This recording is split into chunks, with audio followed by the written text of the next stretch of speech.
жана техникалык каталыктарга байланыштуу бүтпөй калдык, сөзүбүздү кайра улайлычы. Чыңгыз Айтматов Манас байыркы кыргыз рухунун туу чокусу эпос жөнүндө айтып атат. Манас эпосунда реалдуу турмуш, тарыхый окуялар чагылдырылганы талашсыз. Манас бийик гуманизмге сугарылган эпос. Эпосту жараткан элдин акылмандуулугу көркөм чыгарманын трагедиялуу финалынан эле даана сезилип турат дейт. Мына реалдуулугу. Манасты өлтүрбөйт эле да, эгерде фальсификация жанагыдай эме болсо, фантазия болсо, Манасты өлтүрүп атпайбы, өлүп атат. Ошол чындык жатат деген ойду айтып атат. Манас эпосу сөз өнөрүнүн эң бийик, эң таза үлгүсү. Байыркы кыргыздын Оосек алып чыгармасы Манас татаал жана улуу касиет дейт. Замандан заман өтүп, жер үстүндө кыргыз тили жашап турганда Манас биздин улуттук туу чокубуз катары тура бермекчи деген кайран киши. Мына ошол Манас дагы биздин улуттук рухий туу чокубуз, Айтматов да биздин улуттук рухий туу чокубуз.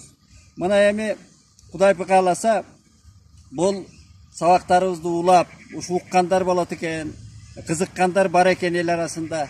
Ошол бирөө эми ар кандай пикирлерди жазып атат. Ой, там-таңдайсың деп те жазганы бар. Эми биз колубуздан билгенибизди ошо балдарга мына жөн, кыргыз айтканда жөн эле кырданып кымыз ичип жата бербей, диванга жата бербей, ошо билгенибизди балдарга айталы деген эле ниет. Ошо балдарыбыз угат экен, мында пикирлерин жазып атышат мына интернет аркылуу. Эми мындан кийин ушу Манастан кийин дагы Кожо жаш деген мына экологиялык жаратылышка байланыштуу дүйнөдө сейрек учурай турган кыргыздын эпосу бар. Бул жөнүндө сөз кылсак дейбиз. Андан кийин макал лакаптардын өзүнчө бир түрмөгү жатат бизде. Абдан таң калыштуу сөз байлык жатат, престелген ойлор жатат макал лакап деген. Муну мен орток ойлорго кодекс катары жазалы деп жүрөм. Ошондой макал лакаптарды. Анан мына быйыл өтөт, баштата айттык эле, бизде көчмөндөр оюндарынын 3 жолку чемпионат өттү. Азыркы тил менен айтканда. Абдан ийгиликтүү өттү Ала Тоо жеринде.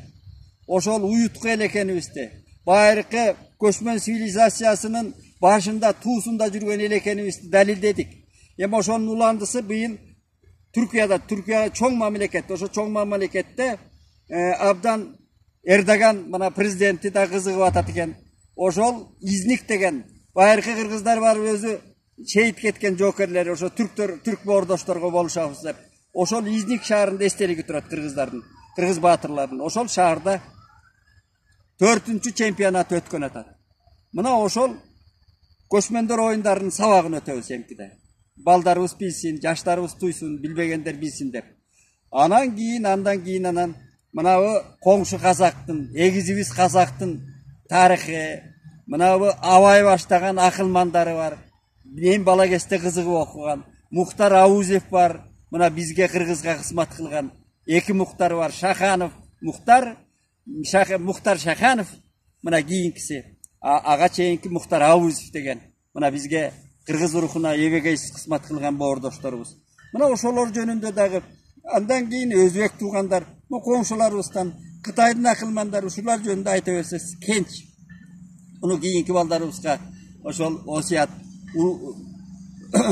жанагыдай молдокелер баян айтканда биз дагы ошентип айта берели. Кудай буйрса, балдарыбызга да ушул бир касиет сөз болор, мурас болор, ошолорго бир эскертиш болор деген ниет да.